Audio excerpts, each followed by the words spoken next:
record right now. How do I stop recording?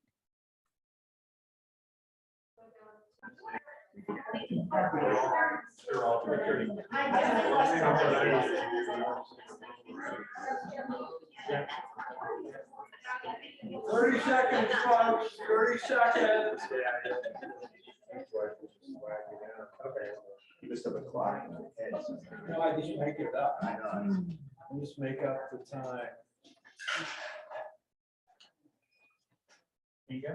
You have that folder. Sure. That folder for the document. Yeah. And then.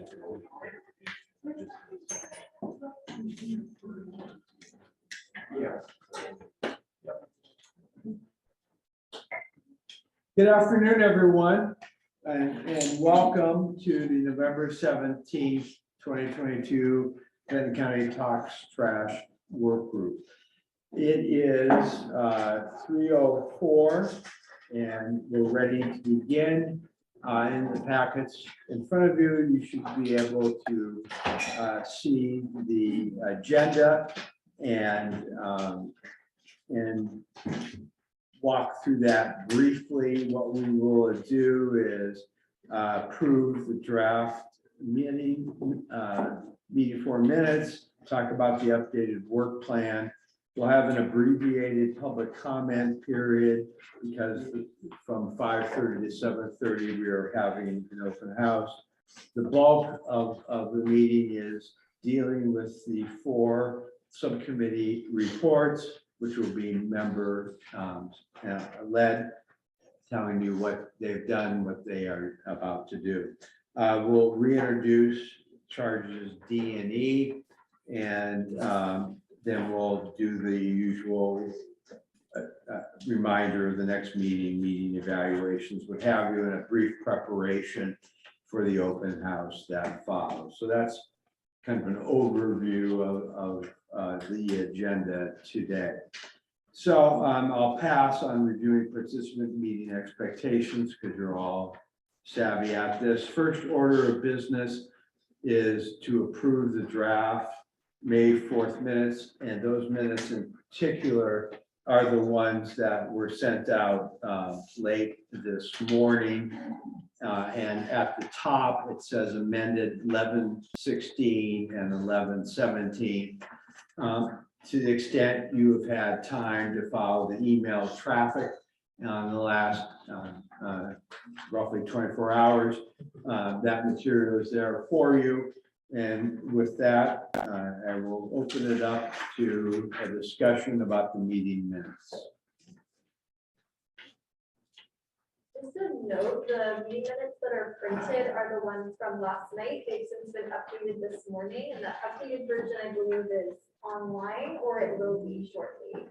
Yeah, a little bit. And so Inga, do you have that version handy? I can go right to the point. I was just expecting a motion on it. And it was on bottom of page 3, top of page 4. And they were sent out by me, and I'm thinking it was like 11:30-ish or something this morning. Yeah, I just added it to the folder. Yeah. Good.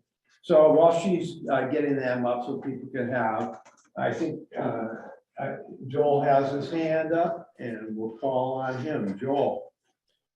Yeah, thanks, Sam. Yeah, I think I sent some emails on this.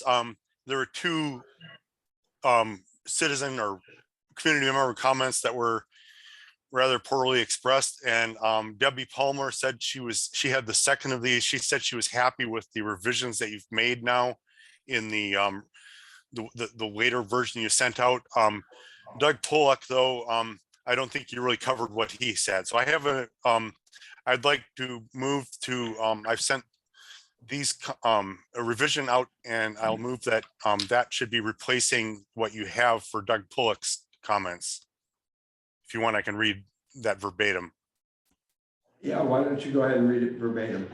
Okay, yeah, what the summary that I have here is Doug Pollock, neighbor of the landfill, engineer and parent, that's all the same as what you have, explained how he documented that inkjet cartridges being sent to the landfill from Hewlett Packard were leaking ink into the landfill as they were crushed by landfill equipment. In response, he helped develop a recyclable ink cartridge program, which processed 200 tons of cartridges in its first year, half of that weight being ink. He also discussed how Corvallis Public Schools have been resistant to recycling and continue to put hazardous materials such as fluorescent tubes and epoxy into bins that go to the landfill. Essentially, there is no audit of what is going into the landfill. He also emphasized that these consensus processes are hard for the real public to get involved with and be heard. He said that these processes tend to favor process insiders more than the public. Any discussion from the work group on the motion to substitute what Joel just read for the language that appears on bottom of page 3 and top of page 4? Yes, sir.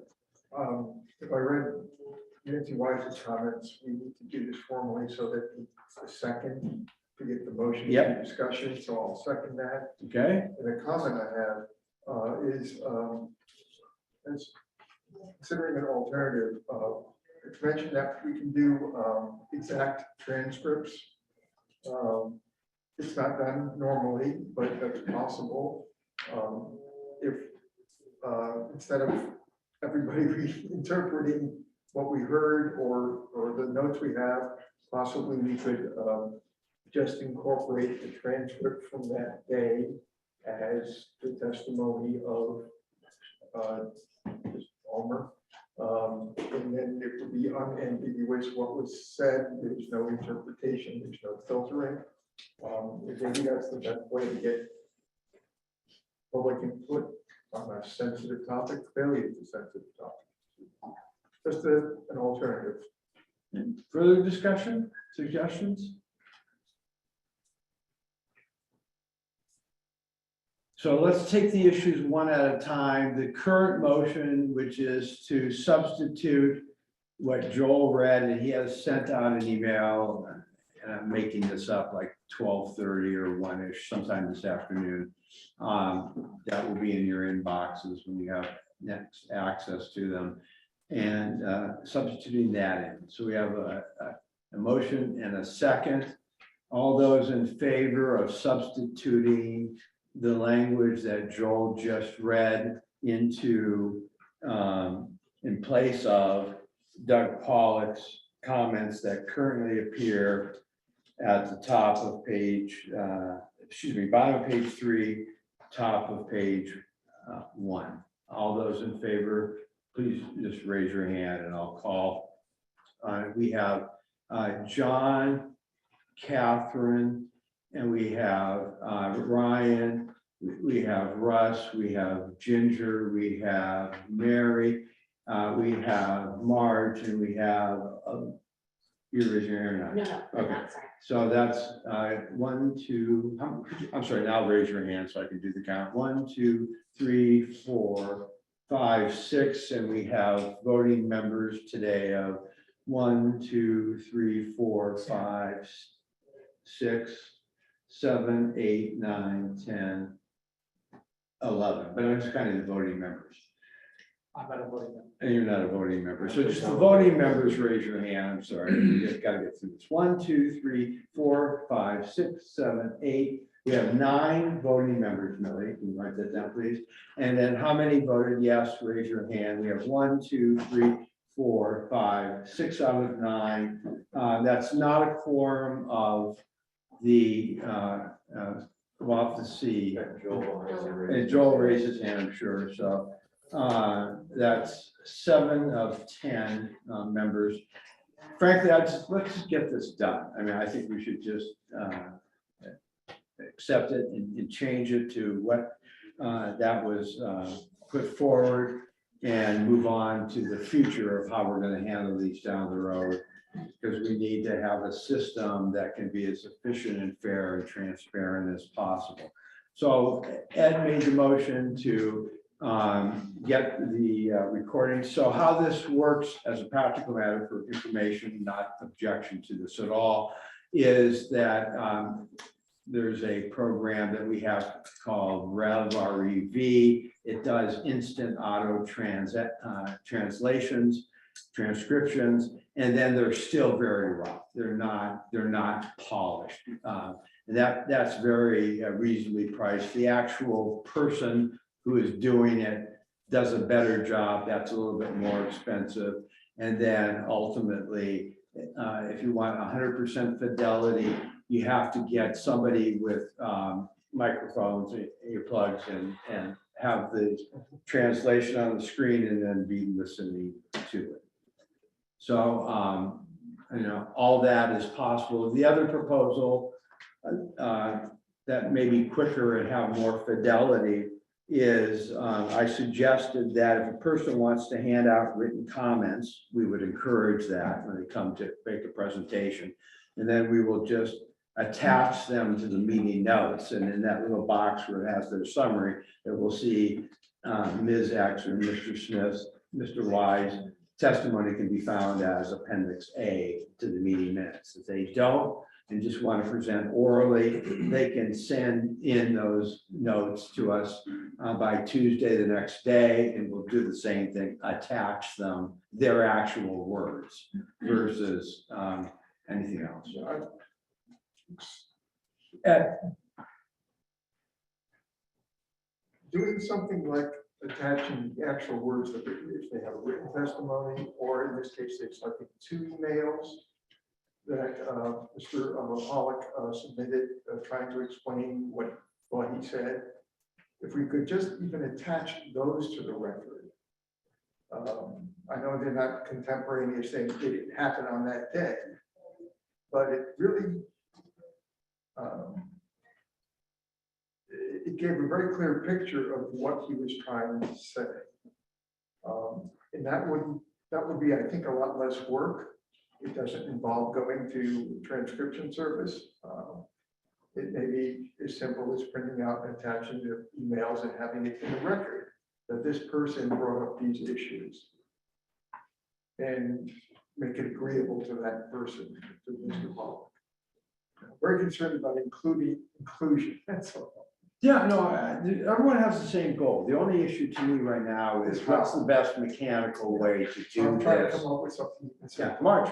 Yeah, I'd like to extend on Ed's comment. I'd like to extend on Ed's Go, comment. yeah, please. I would like to see a much more clearer picture of the input that we're getting from the community on this. It's been hard for me to find where the community comments are being placed. And then there are these long documents that are very difficult to go through.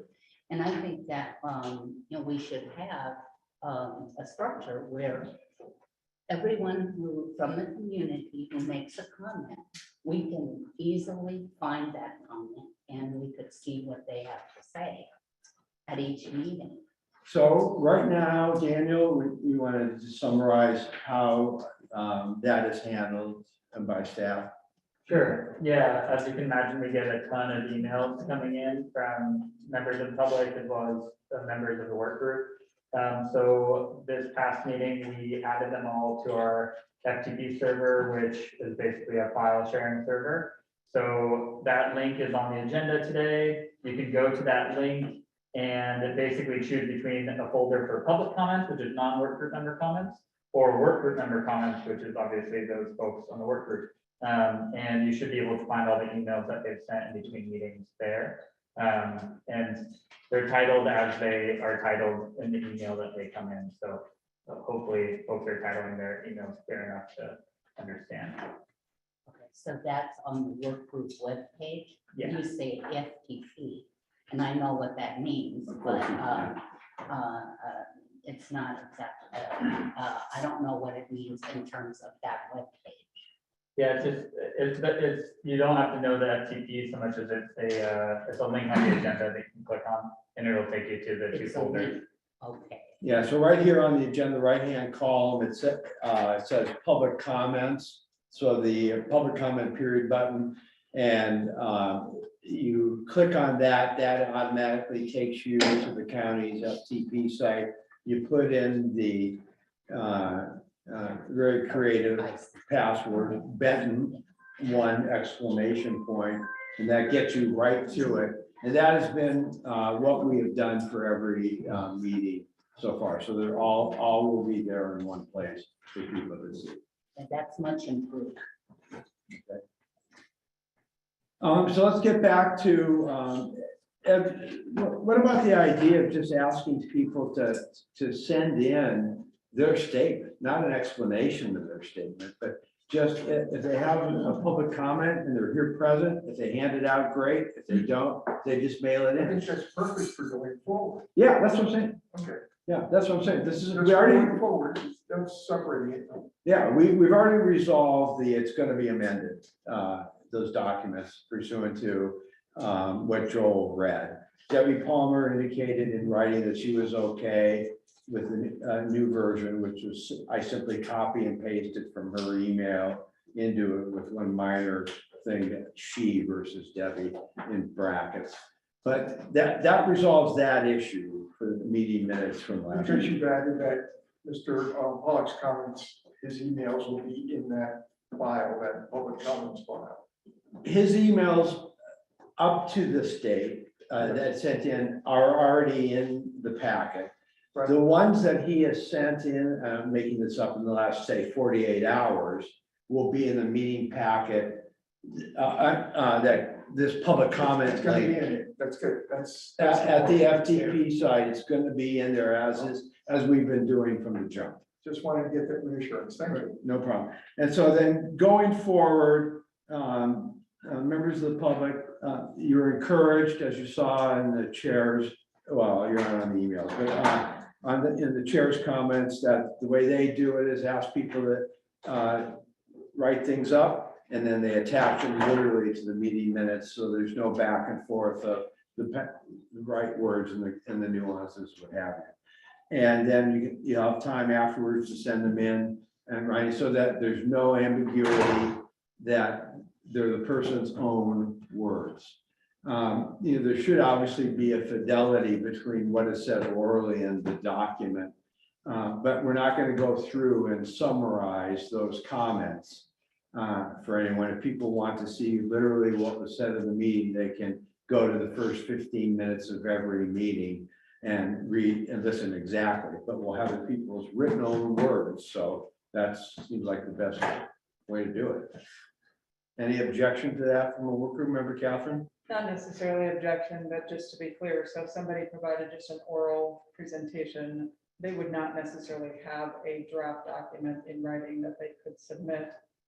We're suggesting then that if they would like it in the record, they would need to, it would be in the recording, but if they would like it in the print record, they would need to go back and transcribe their own statement. Well, it's not that they needed to transcribe it. I guess I'm doing this on the fly here, trying to come up with a practical solution. I don't want us to have meeting time spent on fidelity. I just want there to be fidelity from the jump. And two folks have indicated they didn't find the meeting notes on their sort of to be accurate. And one phrase is one more phrase is misleading. And so I don't want to have to say, well, he said, she said, we said, transcript, and have this big proceeding. I'm trying to find the most efficient way. So if they come to the meeting, they're obviously free to make oral comment. If we do not receive a email from them saying, this is what I want in the record by that timeline for us to produce them, then Millie will continue to type up her best efforts to summarize that. And then the question is, if there are subsequent protests that are concerns about that, we can handle them when they come up at the meeting. But I'm hoping to avoid all of this by letting people say in their own words what they want to say and not have to translate it for fear of not doing it accurately. Okay, going forth, makes sense? All right. So that takes care of that. Next up is the approval updated tour Q&A. At the prior meeting, Joel asked that the tour questions and answers be separated out so it was clear which ones went to Republic and which ones were the neighborhood tour leaders. And that was done and sent out. We didn't print it out because it's a lengthy document. Substantively, nothing changed. It's simply the formatting to make it clear. And I'll guess, because Joel asked for this. Joel, did you have a chance to review it to see if that worked okay for you? Yeah, I think I responded to you on that. I said it was fine. That was exactly what I was asking for. Great. Just So then- reformatting. So it got reformatted and it's now reposted, and I think we're good to go on that agenda. Thank you. Next is the updated facilitator work plan. So you should have that. It's a landscape document with red and blue. So given that the subcommittees have been up and running and performing well, it gives me an opportunity to have a better picture on what it's going to take between now and when our report is due. So this is a high-level summary. So what happens starting as early as next Monday through December 6th are the subcommittee meetings. Each subcommittee will meet twice. Subcommittees are already scheduling 3 meetings, so they have one as backup. Their material then would go out to staff so we can send it to the work group on 6 days before the work group meeting on December 15th. So the red or burgundy, whatever color that, maroon, are the work group meetings. So 12/15 work group meeting 6, 119, 223. I have added a 316 meeting to make sure there is sufficient time to go through the vetting of the work group's report. So this lays out the plan going forward. It is subject to modification based on what the subcommittees and the work group needs, but right now pursuant to the board's approved work plan, I think it was on October 25th. We are hoping to have the report to the board on 3/24, and then the work group would make a presentation on or about 3/28, depending on their agenda for that particular day. This includes the addition of one subcommittee, which we'll talk about in a few moments, but it is what I'm calling the final report subcommittee that will deal with the history. And we already have one volunteer, Louisa Shelby, has volunteered to be on that. And that is to help proof the iterations of the executive summary. But basically, the report is going to be the subcommittee reports, just simply reformatted for style formatting, not for substance. There's going to be no work in there. So it'd be putting together a executive summary with connective tissue. That's going to be primarily my staff's responsibility and need to do, but we want to have the visibility of a subcommittee to make sure the executive summary before it gets to you all has been vetted by eyes from all perspectives. So any questions, comments, or suggestions for improvement to this updated draft work schedule? Hearing none, it's a work in progress, so that is going to be how we are going to proceed. And of course, each subcommittee has flexibility to do what they need to get the work done in those timeframes. Last call on that. All right. Next up is the public comment period. As I mentioned, they're normally 30 minutes. We're hoping to do it in 10 today because we have the open house and the opportunity for one-on-one or one-on-many interactions with the work group members and the subcommittee people who have been driving that. There's public comment forms that are going to be available. Your comments will be captured on the white pieces of paper as well. So the extended period would come that way. But let's first go to the audience to see how many people would like to make a public comment now. And then I'll look to the screen to see who would like to make a public comment. And then we'll allocate the time accordingly. So members of the audience, you could just raise your hand if you'd like to make a public comment at this point. Seeing no one in the audience, I'll look to the screen. And we have Mr. Schmidt-Pathman. Anyone else? All right, so Mr. Schmidt-Pathman, why don't you introduce yourself and go forward? Yes, good afternoon. Can you hear me okay?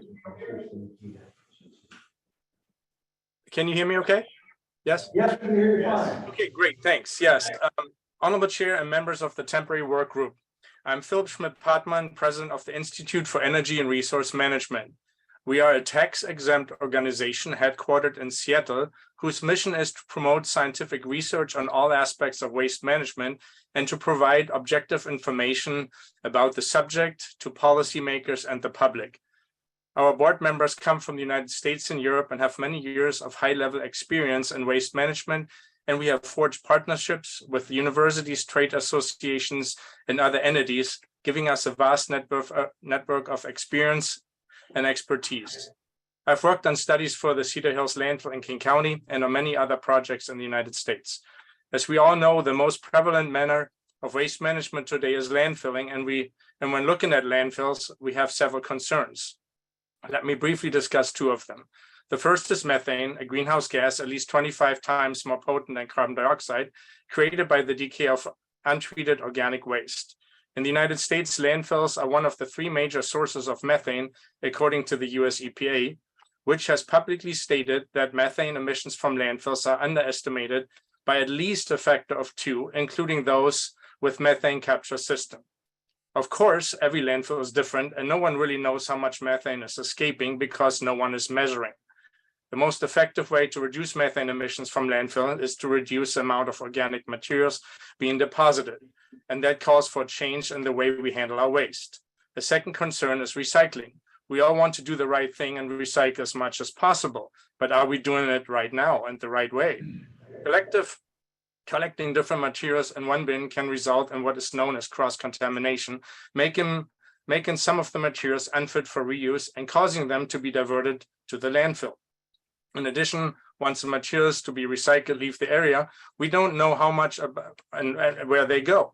Yes, some are reused, some are warehoused in hopes that demand and therefore price will increase. We saw this with plastics, particularly the types that are not easily recycled. And some unfortunately end up in a landfill in another state or another country. The result, one second here, sorry about that.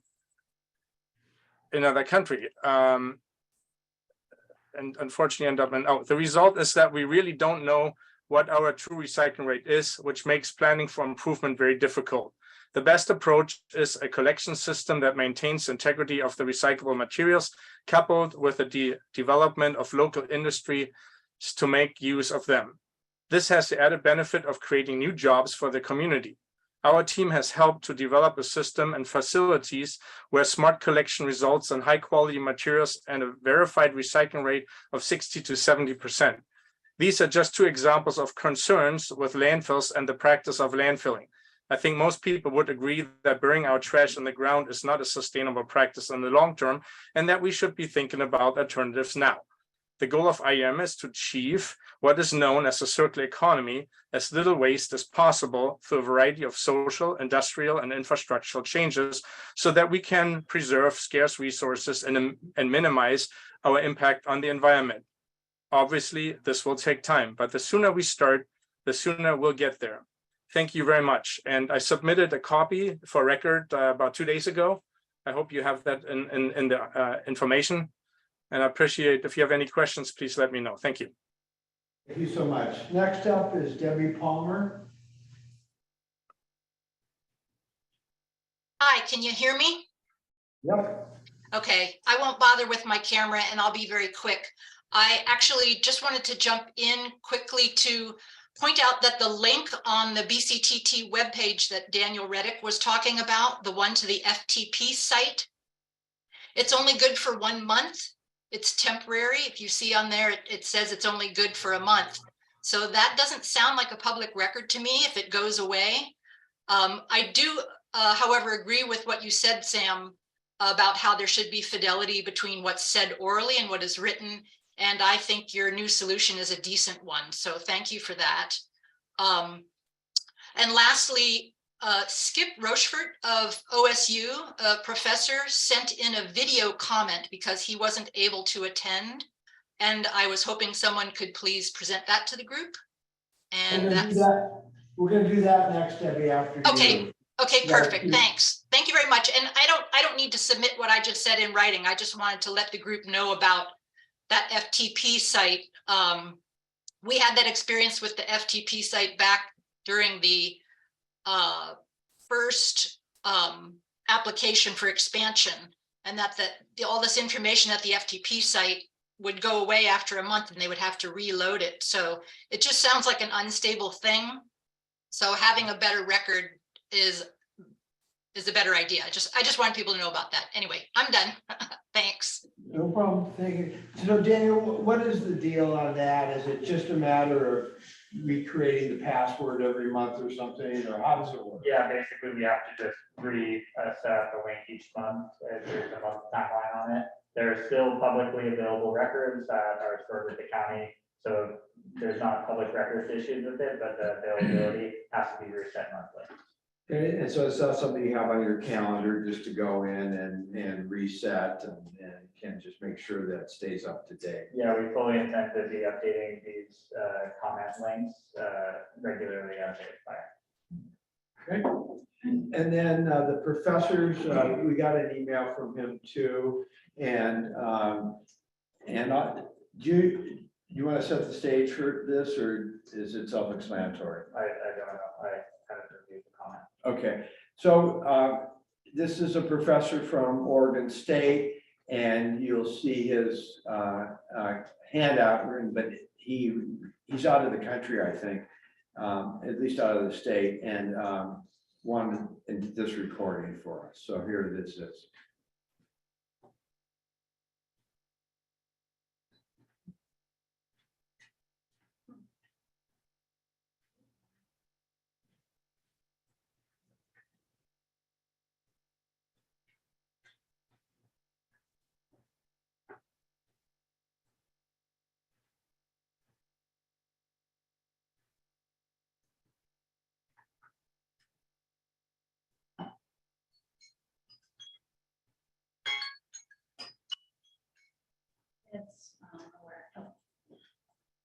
Well, why don't I give you, we'll do one last college try here, and then we'll have you work on that offline. I think if we're projecting this from Zoom, there is some setting that I might be able to help you with during the first subcommittee report, that you have to click some button. If you don't, this is what happens. About some research we've been doing, which I think fits in very nicely with this. Hello, my name is Skip Rochefort, and I'm a faculty member in the School of Chemical, Biological, and Environmental Engineering at Oregon State University. And today I'd like to talk to you about some research we've been doing, which I think fits in very nicely with the Sustainable Materials Plan that you have been working on for Benton County. So let me get started with this. I'd like to share a PowerPoint presentation that I've done with my students that kind of talks through the process that we've been trying to work on for the last 4 or 5 years. So here we go. And so there's my contact information if you need it, all right? And the process is to take waste plastics and convert them into a diesel fuel locally in a single step using only heat.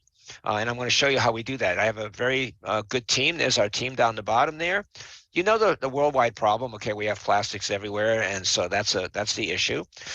Locally, we have needs also. So we want to work with farms and islands and rural communities, or even communities like Corvallis that have plastic waste issues, and to help convert those into that diesel fuel. So we've been working with Agriplas, and there's my students up at Agriplas. We like to focus on the polyethylenes and the polypropylenes because those give us the best results. Here's what they look like, and there's a lot of them, right? They're the largest group of commercial plastics that are used. So what is pyrolysis? That's the project. That's the project that we've been working on. So pyrolysis is basically taking this very large plastic material, okay, which is a very large molecule, and converting it to a smaller molecule like diesel, which has between 8 and 28 carbon units in the absence of oxygen. This isn't combustion, it's pyrolysis. What we do is we break the molecule apart, which allows us to have to end up with a fuel product. Okay, and there's a lot of different ways to do this, but what we've chosen to do is we take that ground up plastic, stick it in our reactor, and make a diesel fuel in a single step.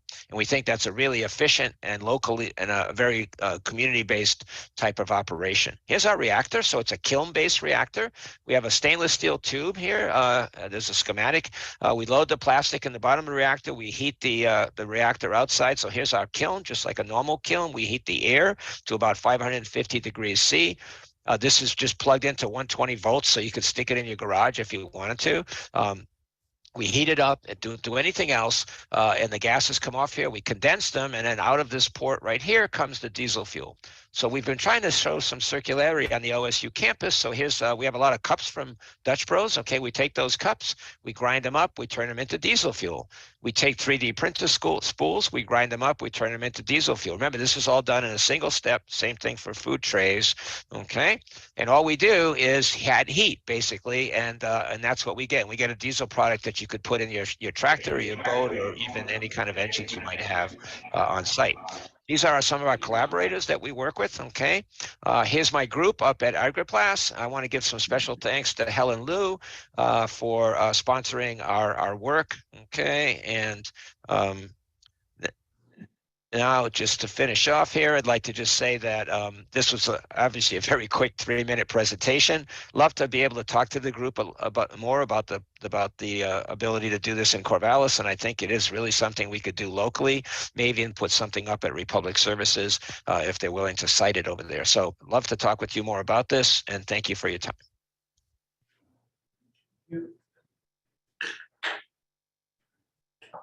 All right, last call for public comment.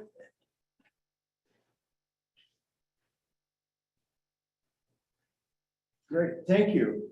So next up are the subcommittee reports, and we'll start off with landfill capacity, then past CUP conditions, then legal issues, and then the Sustainable Materials Management Plan. And just for context, these are the normal reports that we will be doing at these work group meetings to keep the full work group apprised of what the subcommittees are doing in between the two work group meetings. These same and similar presentations with an opportunity for public comment and interaction will be done at the open house. There'll be, as you'll see around the room, we'll move these tables to make them more accessible, but there will be a station for each of these 4 subcommittee reports where you can interact with members of the public, and the public can interact with members of the work group. So first up, I think it's Paul Neufeld and Paul, maybe if you can sit next to Ginger there so the owl can hear you. And then we've got the representative from Republic, Bill Brauman is, they're doing a tag team, are you, gentlemen? Yes, that's the intent. All right, take it away, Paul.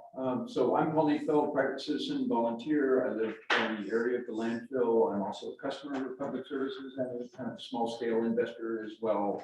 So kind of multifaceted relationship with Republic. I first presented to the state group on September 15th, so you guys might remember that.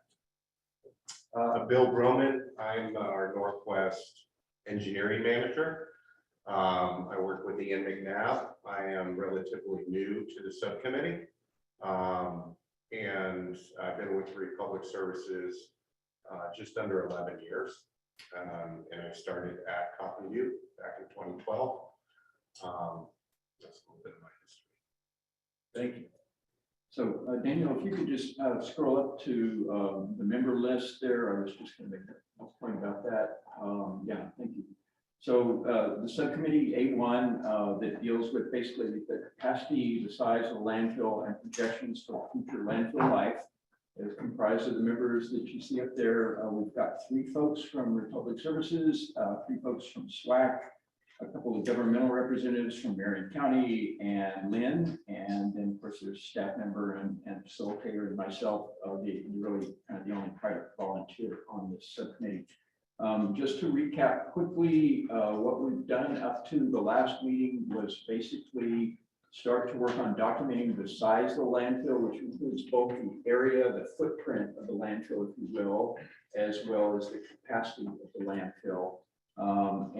And the intake tonnage, a little bit of a brief history. We're not going through exhaustive history. This is fairly brief, oriented to the operational landfill. Basically, the intake tonnage plot, again, you might remember I did a first snapshot of that 2 months ago, literally. And so we're in the process of updating that. And we're also working on plots that will show capacity over time. So just some very high level assessment of the history of the landfill and a snapshot of where we're at. The most recent meeting started off with Republic, Bill himself actually giving us a presentation on some critical aspects of their operation, what's important, how they do things. So, if you want to recap that. Yeah, I will. Thank you. Yeah, the intent, and we had briefly teed it up in the prior meeting, was to give our subcommittee an understanding of what we do, kind of a course of an annual process, and how we evaluate the landfill and its capacity on an annual basis. We start with the survey. It's an aerial survey to create a surface.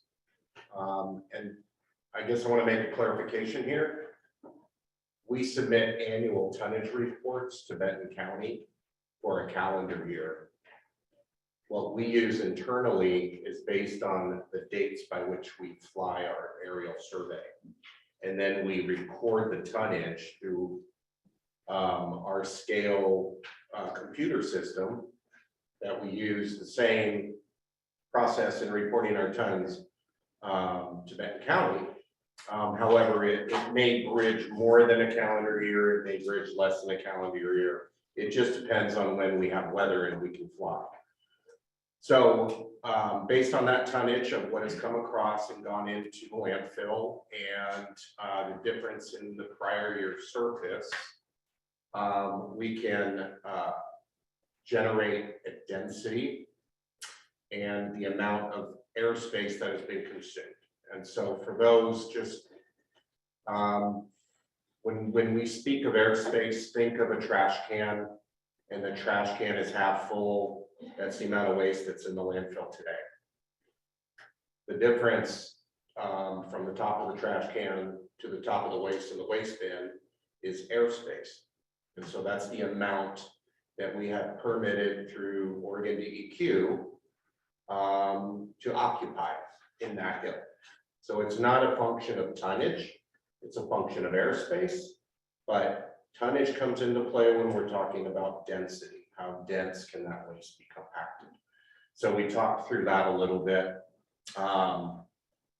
Once we have those calculations completed, we start working on what we call our fill planning. Where do we intend on filling at the landfill? We look at not just a 1-year window, but in that regard, we really look at a 5-year window. And then we prepare for a planning meeting that involves many other parties in our company, a lot of our business counterparts, and the operation leaders at the landfill.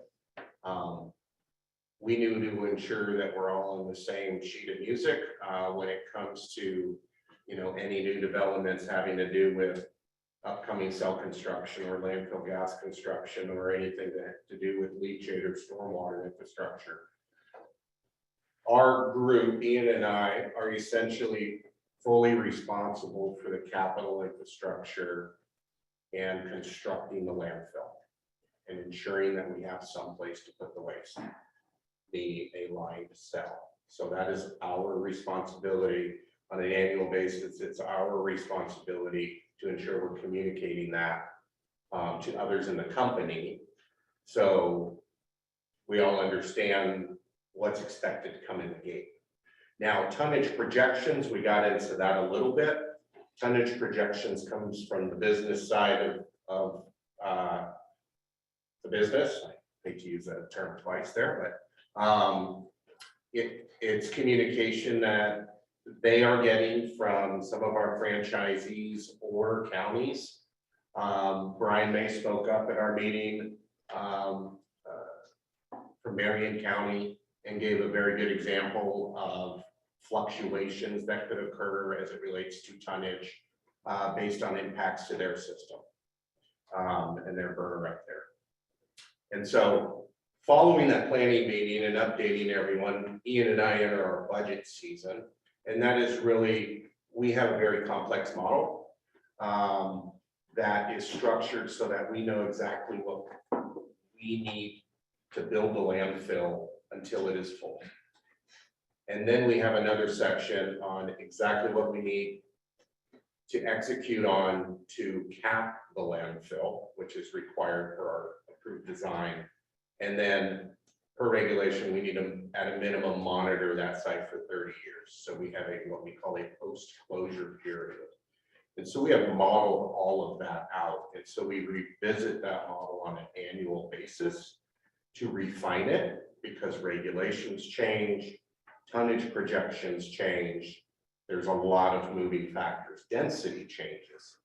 I also spoke to impacts of site life because as we've seen impacts to site life more recent, more significant than we had in the past, more so in the last 5 years, given some instances that have occurred. Why can't I ever remember the name of the landfill? Right? So Riverbend landfill closing down to accepting waste. Impacts of COVID that I don't know if we really expected that we would see. And then, for example, impacts from the Oregon wildfires, where Coffin View landfill received a percentage of that waste. So those are things that we don't plan for, we don't foresee. So when we predict tonnage, we look at it on an annual basis. And what we do is we plug that tonnage in to our model and it builds it out in perpetuity. Whether that's the tonnage we're going to receive in 2 years or 3 years, we're not sure. But it's the most accurate method that we have to refine what the future may look like so that we can plan for it accordingly. Probably give it time to hand it back to you, Paul. All right, thank you. So in terms of planning accordingly, again, at a high level, our subcommittee is essentially gotten to the point where we've documented the past in terms of intake and capacity. And we're now starting to look forward with the assistance of Republic Services because this is more of a crystal ball kind of phase. The good news is we have a nice concrete document, which is the site development plan that Republic Services had created from Geologics, which was a contract engineering firm that is formally filed with Oregon DEQ.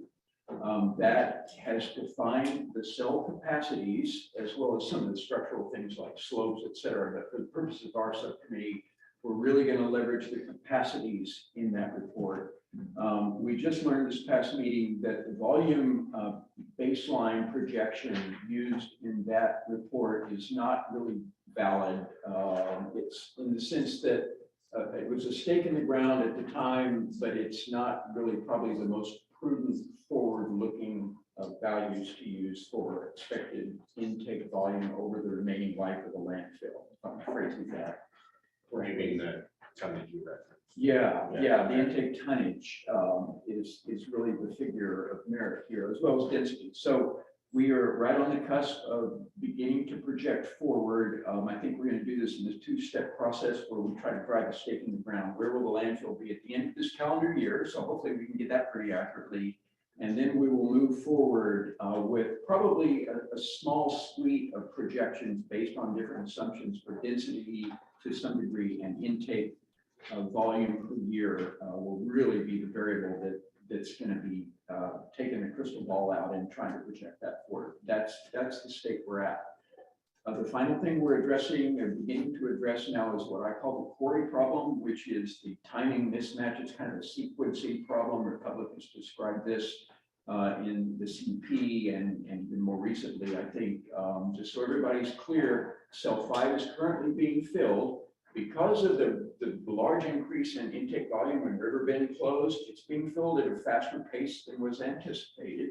And cell 6, the quarry, is not yet fully extracted. And so there's a real mismatch there in terms of timing.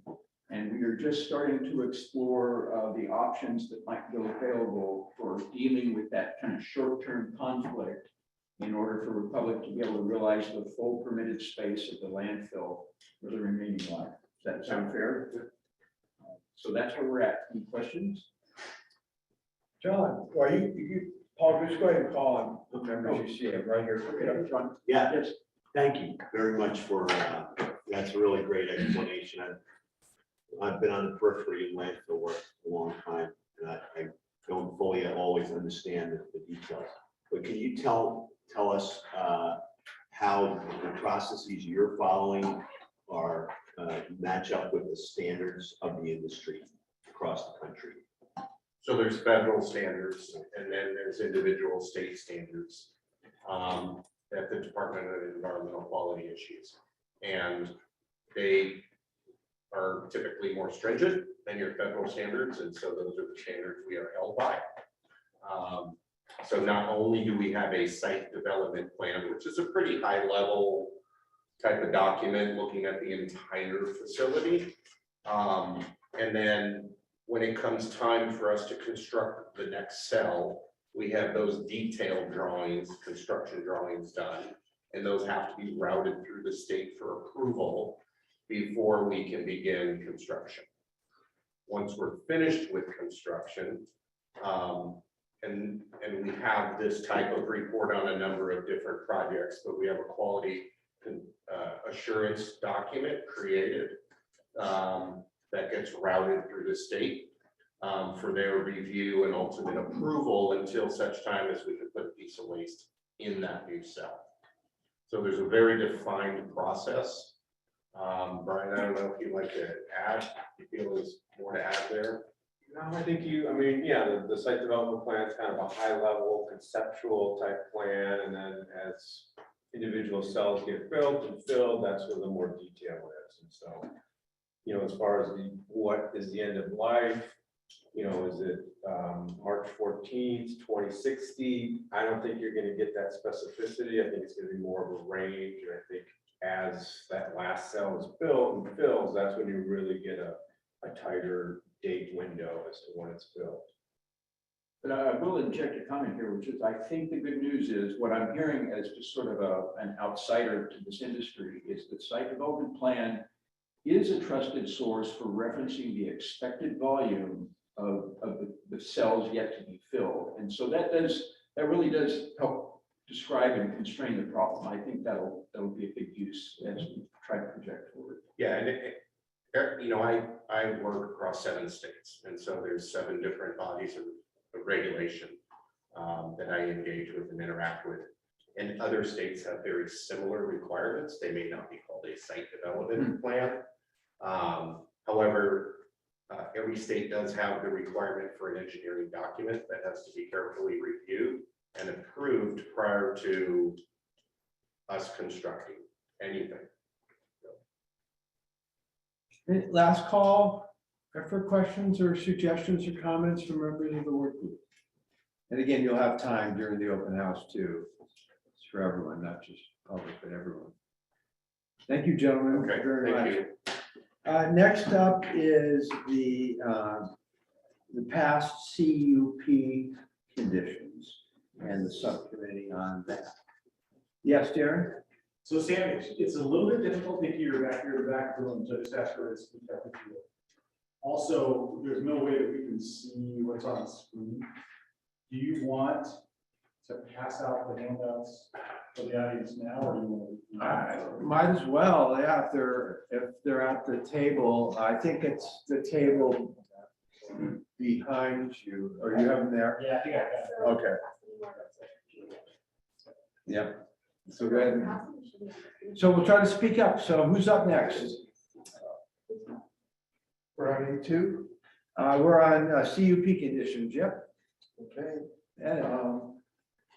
My name is Ed Patera, and I'm this meeting spokesman for the A2 past cup conditions subcommittee. And that includes Catherine Briscoe, Mark Yeager, Jeff Condit, and Inga Williams. And as with all of them, Sam is facilitated. We've met 3 times since the last full work group. You can see the highlights on that board, hopefully. Maybe because I see squinty eyes, I'll just read a little bit more of it, so I can. I won't do too detailed. Our goal remains the same: a common understanding of the conditions that were placed on the landfill and the compliance status of those conditions. What we've done in our last 3 meetings is, well, we keep refining the document, how we're going to present this information, and how we're going to keep track of everybody's inputs. So we're looking for something that's inclusive, that we can track what people are thinking at a certain point in time. And then at the end, we'll just edit out what's not relevant and come to the final document. So everything you see will be in a state of flux for quite a while. With respect to the actual document, where we are is starting with the land use decision, seeing how it's currently relevant. Some of these conditions we talked about the last time restricted the source area to a certain geographical area in the state. Those conditions placed 50 years ago may not be what's currently under contract or in some other agreement. So what we're doing is starting at the beginning and going through these 16, 17 documents and seeing what superseded what or what is still valid. Outcomes might be some sort of administrative change has to be made to tidy everything up to be what is current reality.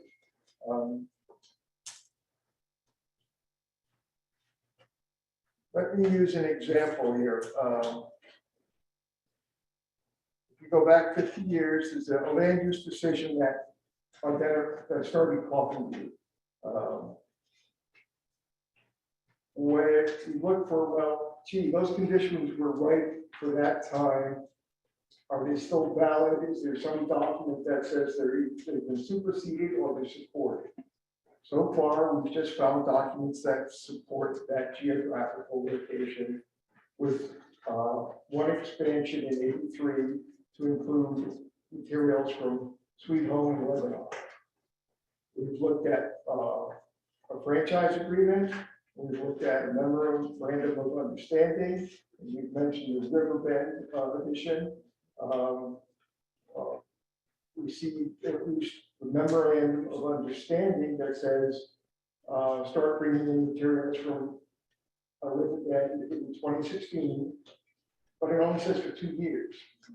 So you'd expect to see, people still doing it. So you expect to see another document that says, okay, this agreement extends. So that's the kind of stuff that's kind of boring, but is kind of basic. How do we get from where we were 50 years ago to where we are now? So please be patient with us. What really helps is having the electronic documents. So you started a little bit of that earlier. We're hardly on the website. Thank you, County, and thank you, DEQ, for making things available electronically. Go crazy without that. We still got more work to do. If you slide down to the action items. One thing that's a loose end and we need some help with is developing a timeline. Just showing kind of like what happened when. We can line up where the decisions were made for land use, but we don't know what the corresponding effect on volume was. So we need to somehow collaborate with the other subcommittee, A1, to pull that together. There's probably other line items in there too about DEQ decisions that we'll get to at some stage in the future. There is a revised working document. The format's done. We're repopulating it. And we gave us a deadline of the 23rd to get things back to her. So we'll work towards that. There was a land use 101 perspective, something really simple, a simple statement at the beginning of the document that one of the members, Mark, crafted.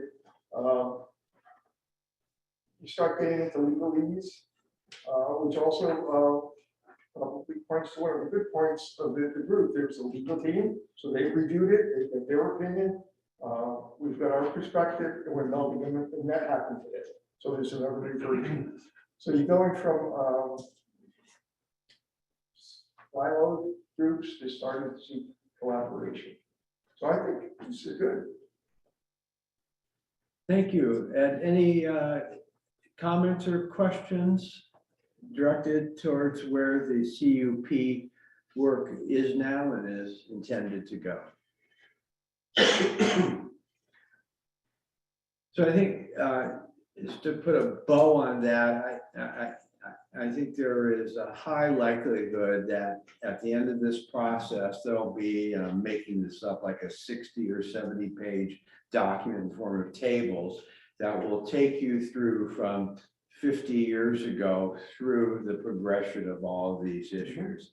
And I want to underscore Ed's last comment about now these various subcommittees are seeing, as we all knew they would, the intersection between their various works, starting to collaborate cross subcommittee to create a product. And that will line up with that work plan that I showed you after I extended it by one more meeting to create more time for the subcommittees to piece together, which is going to be valuable, how these intersect and overlap and where the consistencies are and where the inconsistencies are, and they're on track to do that.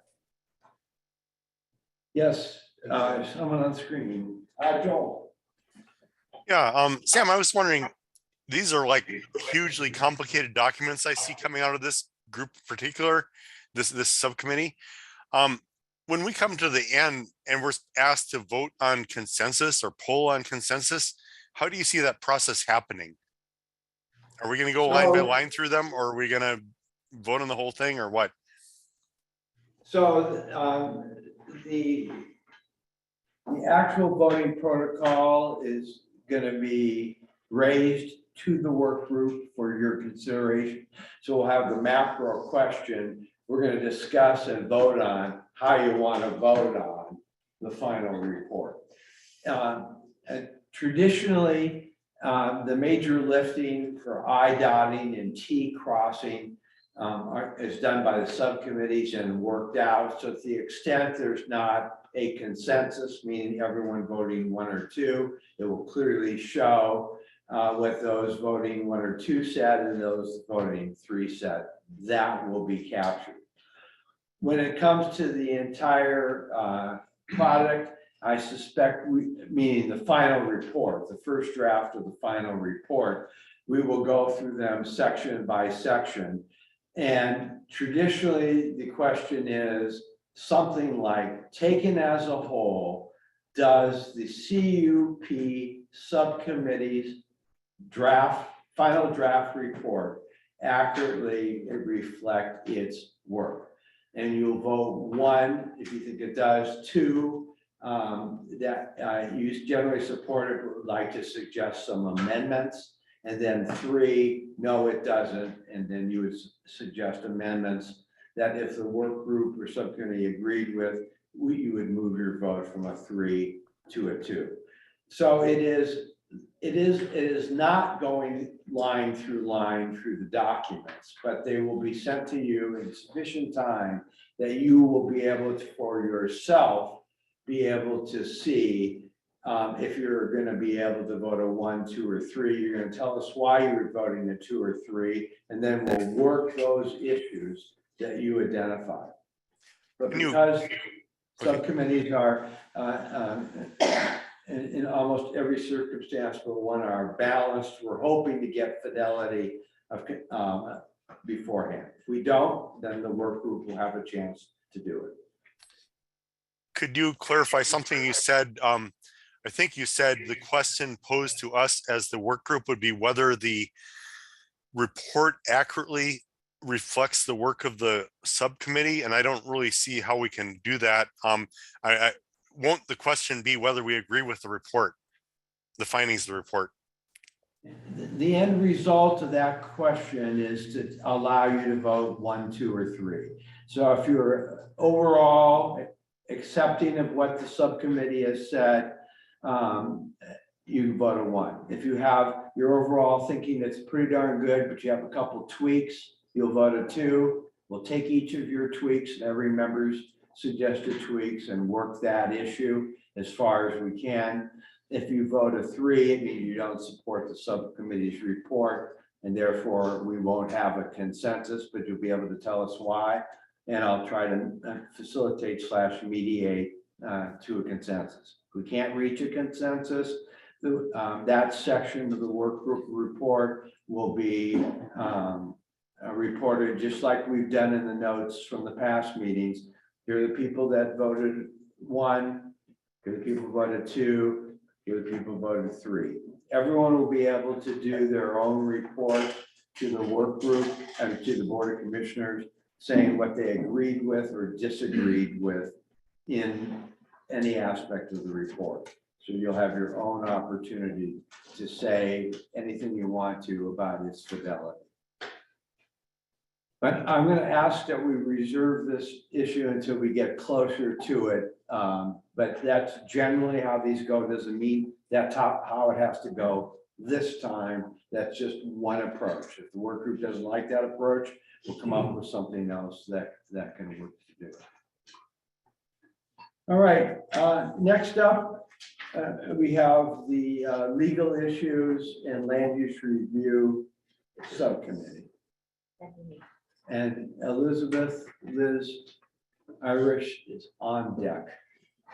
So the November 8th meeting, and I have to thank Greg for doing the notes for us today because he's amazing with the notes. But we reviewed the meeting report documents and concurred on the layout and the function of the content. And essentially, we were looking for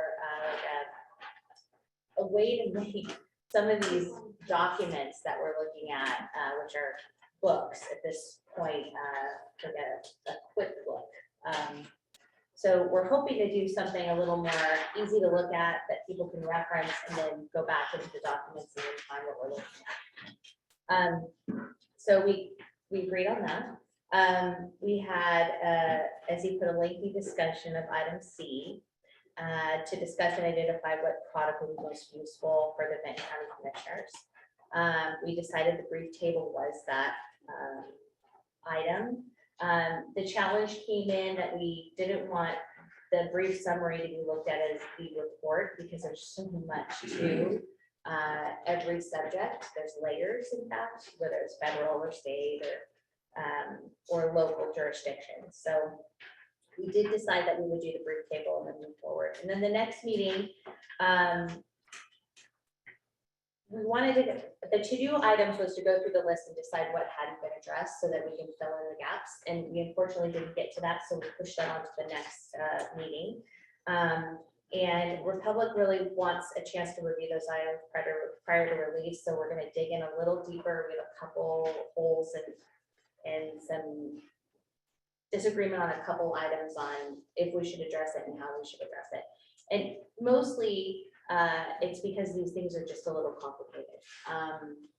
it is a very interesting group to be part of, to be frank. I'm enjoying it very much, and it's been enlightening.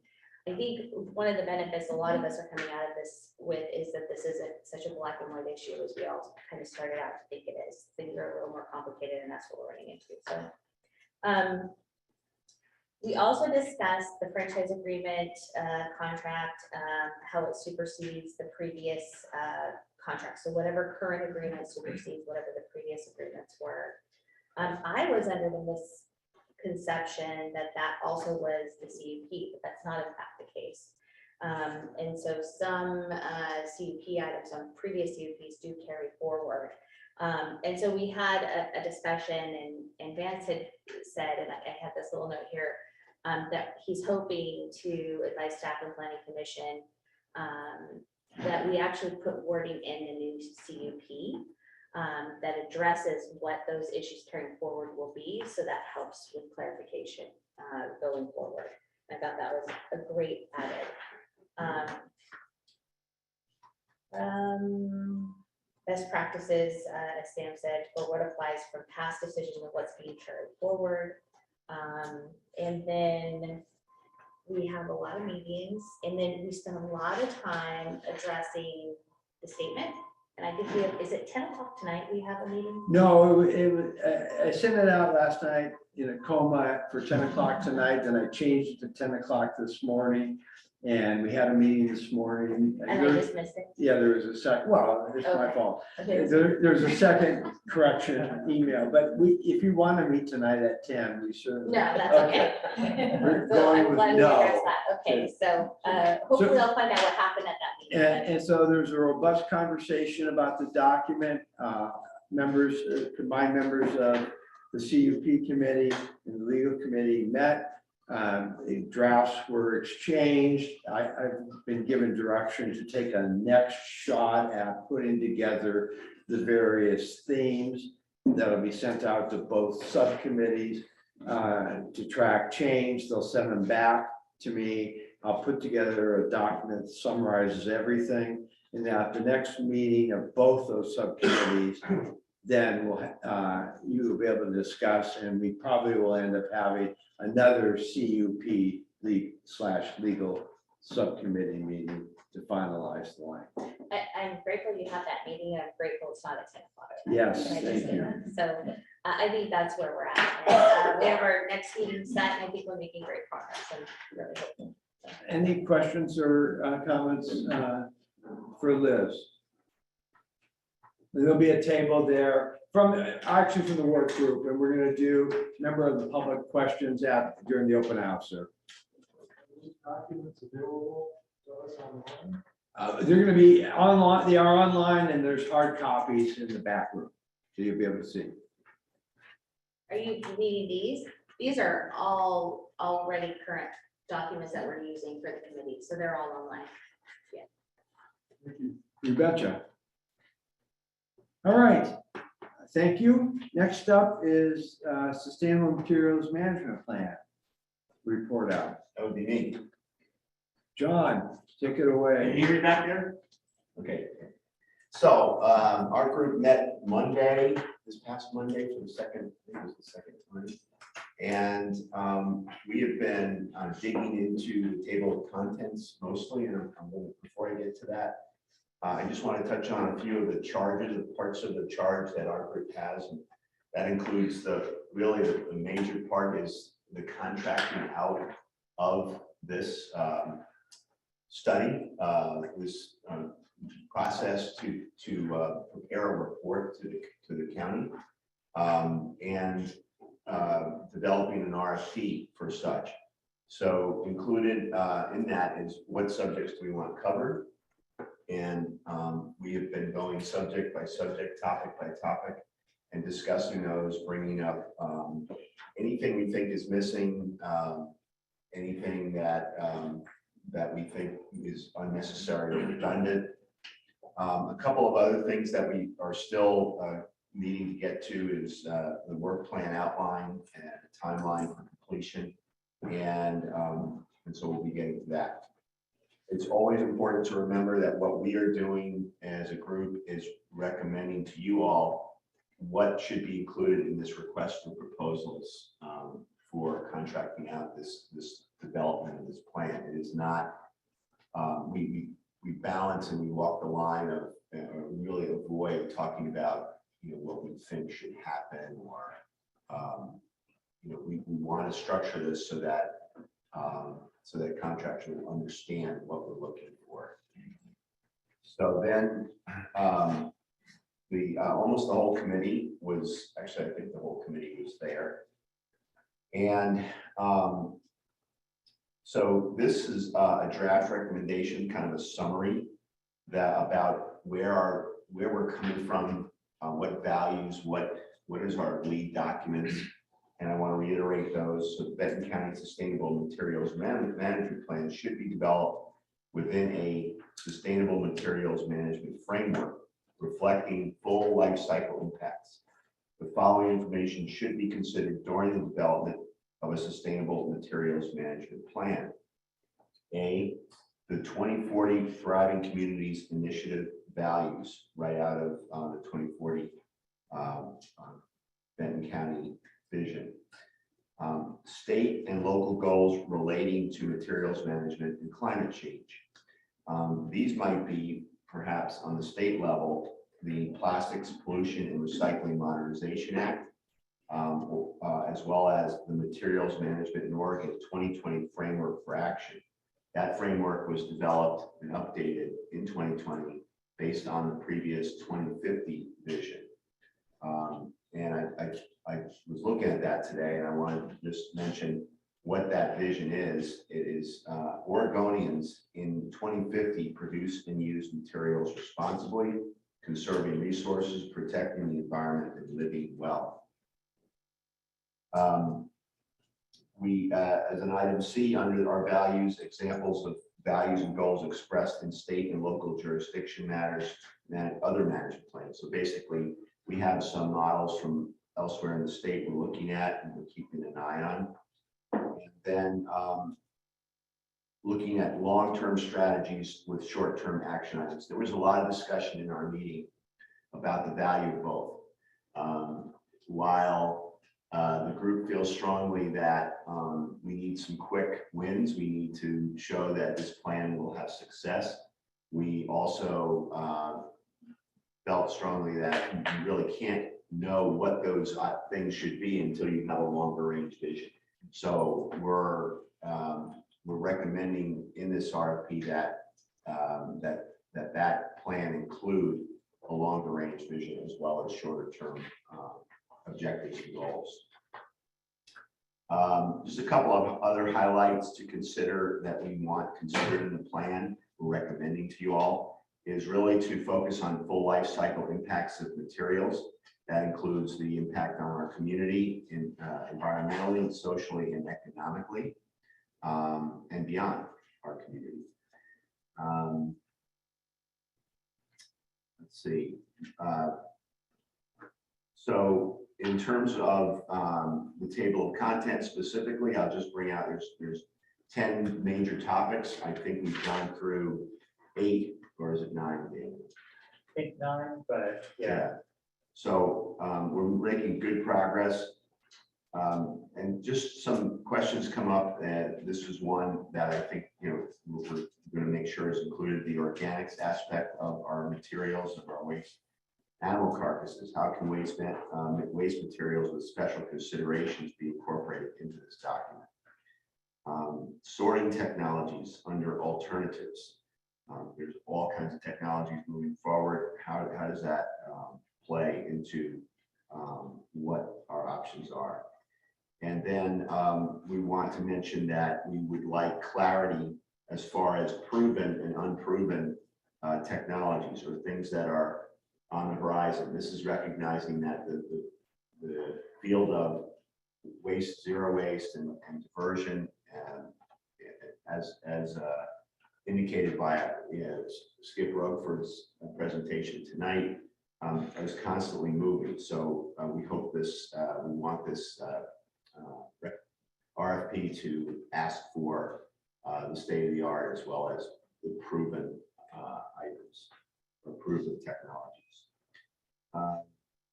Landfill disposal options. So that topic, waste stream projections, should include possible scenarios. So I think what the group earlier really fit well into that by providing that explanation of how projections are made. I think that would fit well to be included in the recommendation for this RFP, but have input from that committee. And that could be its own section of the plan. And then we talked about mechanics of what is included in each chapter or in each part of this report. So we felt that including analysis and investigation is needed in each section, and as well as what are the policy implications and best practices that are best practices for policy that are being used in other parts of the country. But each of these topics does lend, has some kind of impact on how what policy considerations are needed. We talked a little bit about the other capacity, land use compliance and legal subcommittees. So those three subcommittees, we talked about that they should have the opportunity to weigh in on landfill disposal options as part of what needs to be in this RFP. So that might be a separate conversation here or outside of this meeting that would help us with this, with our report.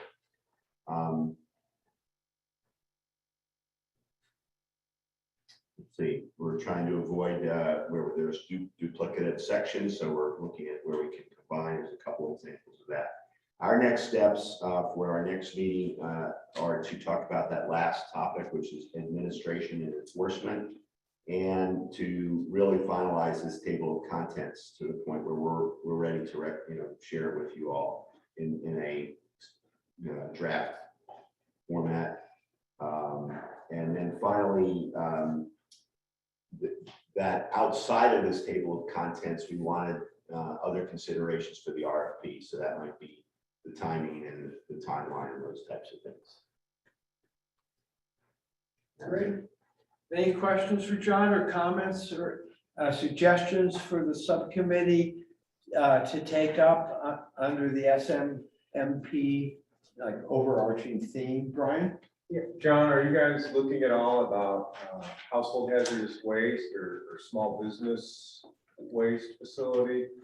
I think Republic has events 4 times a year, and I know there was comments earlier about fluorescent bulbs going into the trash. That's legal for small businesses and households. If there was a more convenient option, maybe that would be another outlet besides the landfill. I'd have to look through the table of contents. I'd be surprised if it wasn't in there, but I think it very much should be. Absolutely. Ginger? Joel has comment. Oh, so thanks for, I can't see the screen here unless I look back. Joel's up. Yeah, hi, Sean. Thanks for that report. Yeah, I was sorry I couldn't make it because I think both of those subcommittee meetings got scheduled while I was off in Finland and Sweden on some previously arranged travel. But I was wondering, you mentioned looking at other places in the United States, how people are handling this. Did the subcommittee look at other countries and how they're working on these issues? From my perspective, I don't think we touched on that too much, no. But from my experience, it would be worth doing.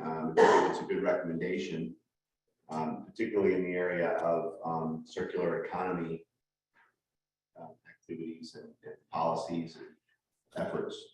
Yeah. Hopefully the next meeting will be one I can join, and then I might bring some information about what I saw in Sweden and Finland, because Absolutely. I think it'd be really relevant.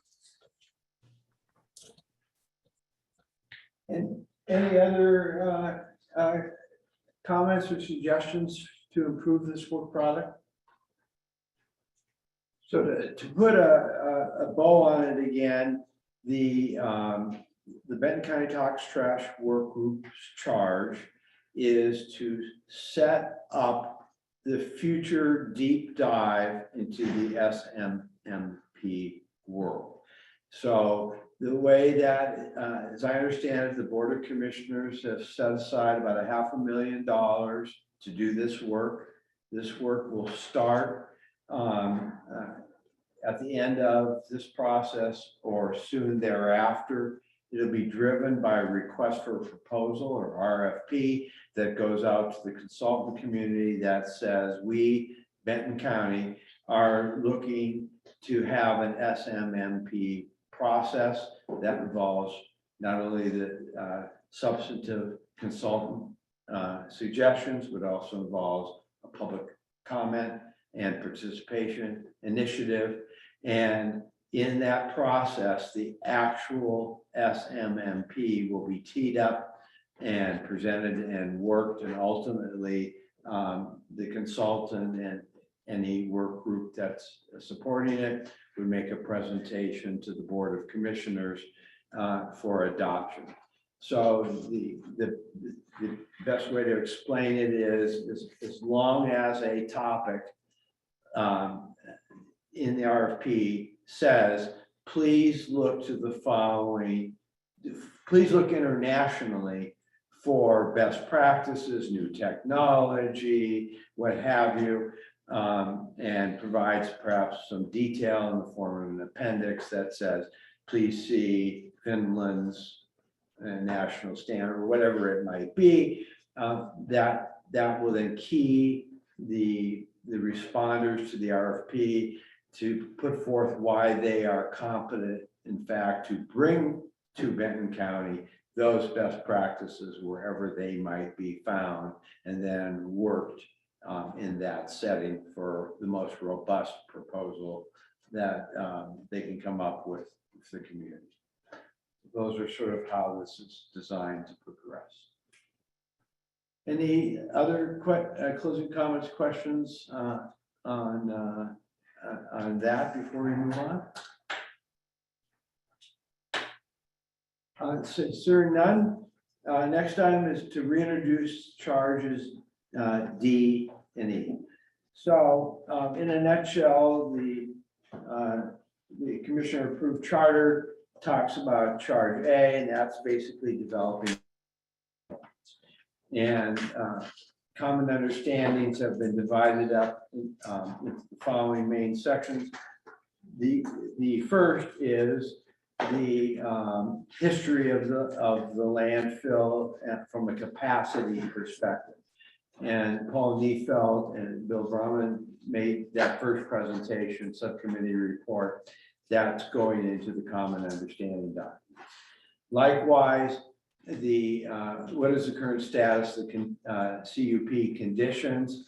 That is this, the second report we got from Ed Patera, that the work designed to put that all in one place. Previously, we did not have that information in one place as a county, and it wasn't, to the extent it was in multiple places, it wasn't readily accessible, and then there were not agreement on what those things were. So this goal is to get as many common understandings as possible on those two topics, and to the extent we can't, there'll be majority and minority reports using the 1, 2, 3 consensus process.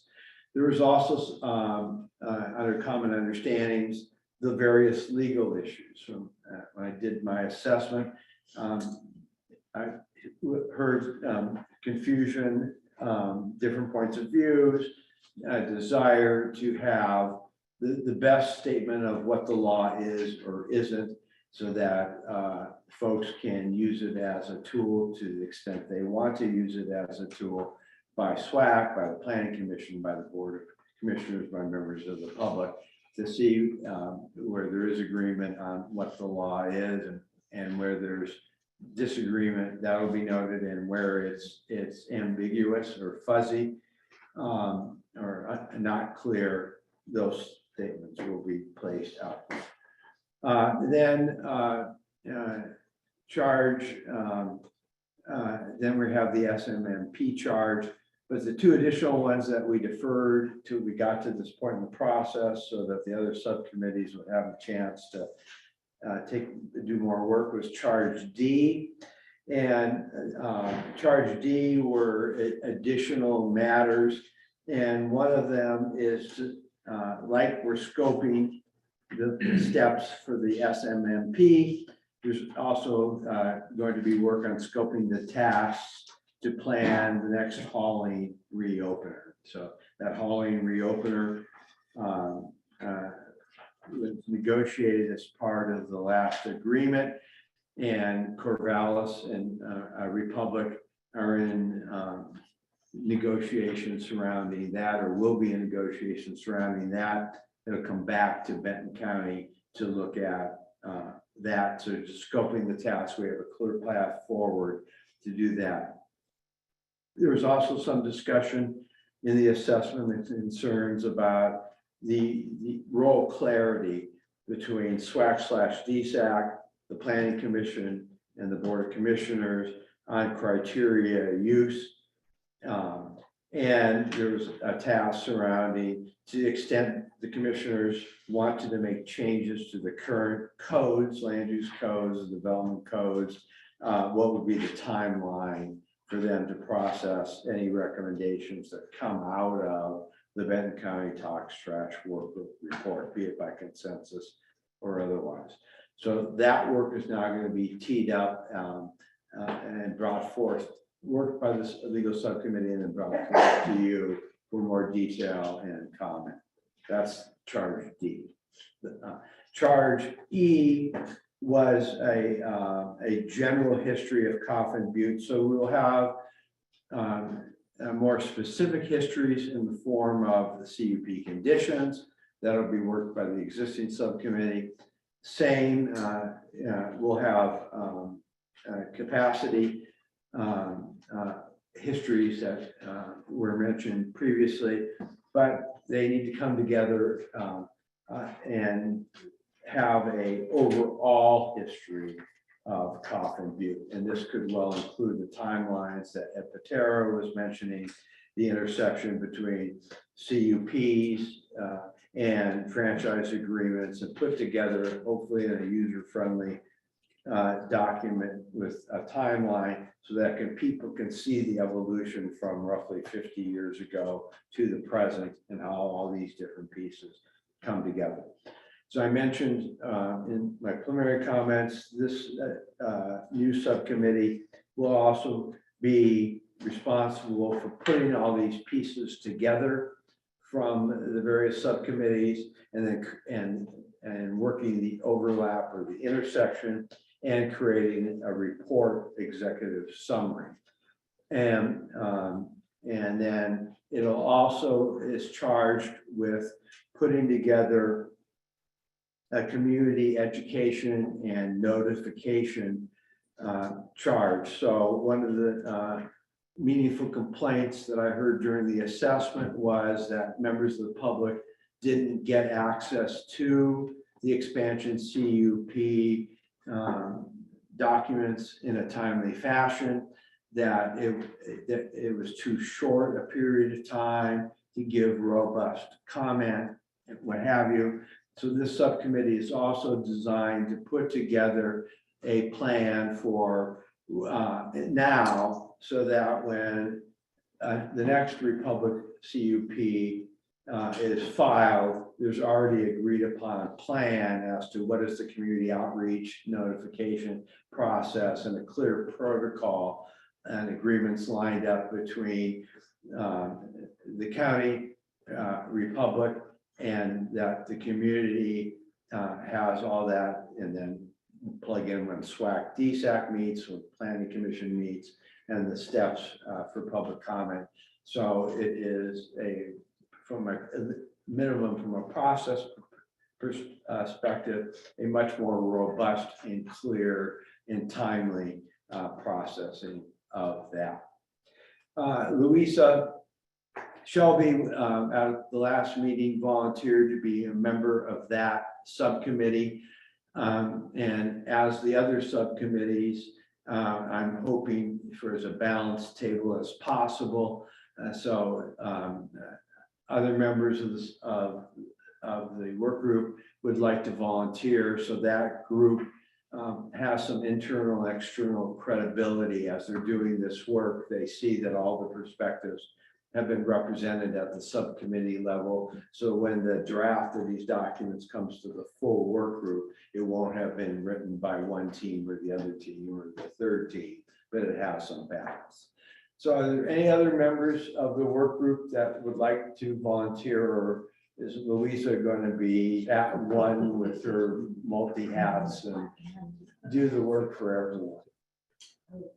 So Marge is going to volunteer to be a member of that subcommittee. It will come up with the appropriate name. It's going to be something like education or report writing, or something like that. So Marge, we need someone from the Republic team to be part of that. There's only two of you here, so you can do rock, paper, scissors, or volunteer any way you want to.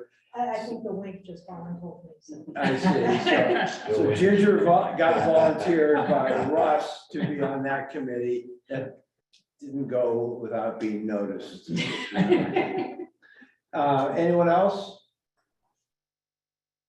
All right, we'll start with that team, and that'll be staffed, and this primary Billy and I will be staffing that to make sure we get it all worked up, and there'll be the fun-filled subcommittee meetings. John, Would that group also, like the other groups, have some observers or? can we open to the public? Yeah, The so. meetings will be. No. The meetings. I can recommend some folks that might. The meetings will be noticed. There'll be Zoom or Teams or GoToMeeting or one of those things. Notes will be generated, but it's the group that brings it all together here. So we could start some of the work like on the more general history piece, and some more, you can start planning, what the next, what's the timeline and steps and involvement for the next CUP process, what have you. This also include updating people on the SMMP process, when the RFP goes out, can we get people on the selection committee for that, what have you. Also, just so for full disclosure, I have from my assessment going forward recommended to the county that this hiring out of the SMMP work. And I've also made the recommendation that for the next CUP, that the county hire a lawyer and independent CUP reviewer staff to review the next CUP. And Darren and I are going to be teeing that up again, maybe not at the next Board of Commissioners meeting, but soon thereafter, to get that thing going. So there'll be an RFP for the legal review of the next CUP to support the external CUP land use type people that would be doing that as well, to have that third party, if you will, look on that. So that's on the horizon as well. All right, that summarizes that. Let's move into the next steps here. The meeting evaluation for the meeting is the usual. If you can get that in by Monday at 5, there's a link there at your agenda, and there's one of those magic codes that you can scan your phone and doing it. The homework for the next meeting is going to be primarily doing the work of the subcommittee work. And so next up is the instructions for the open house. So members of the work group, thank you for volunteering to staff the various stations. Members of the public, there'll be 1, 2, or 3 members of the work group at each of the stations. Other work group members are going to be floating between the stations for their own knowledge, and also to meet you and hear your suggestions, comments, and questions. what we're gonna do here shortly is formally end this meeting. And then we will, as a group effort, a group sort of team building exercise, if you will, he said with a grin, help us move all these tables to the various stations. They're each up on the wall. So up here is where the education and research committee is gonna meet. Over here, we have the SMMP station. This is the legal station. That is the capacity station. And that is, I can't read it from here. What does that one say? Past the end use decision stations. So we're gonna create some tables. So we're gonna ask folks to maybe help us move it and then move out where the food will happen between 5 and 5:30. There's also a welcome table up there. You'll get your questionnaires and summaries out there. There'll be a box to complete them. You can also go online and complete them online if you've attended the open house. And then we'll reconvene at 5:30 to do it, but you're encouraged, during dinner to meet and talk to each other and members of the public and vice versa. And we'll have the open house to 7:30. And we will then adjourn to our next meeting and hope you have all a wonderful Thanksgiving. So thank you, members of the staff members from each of the 5 groups and maybe the people that are doing it. If you can make sure we get you set up, and members of the public are obviously free to stay and join, but we're going to be moving the room around, maybe get some food outside and get ready to come in and go forward.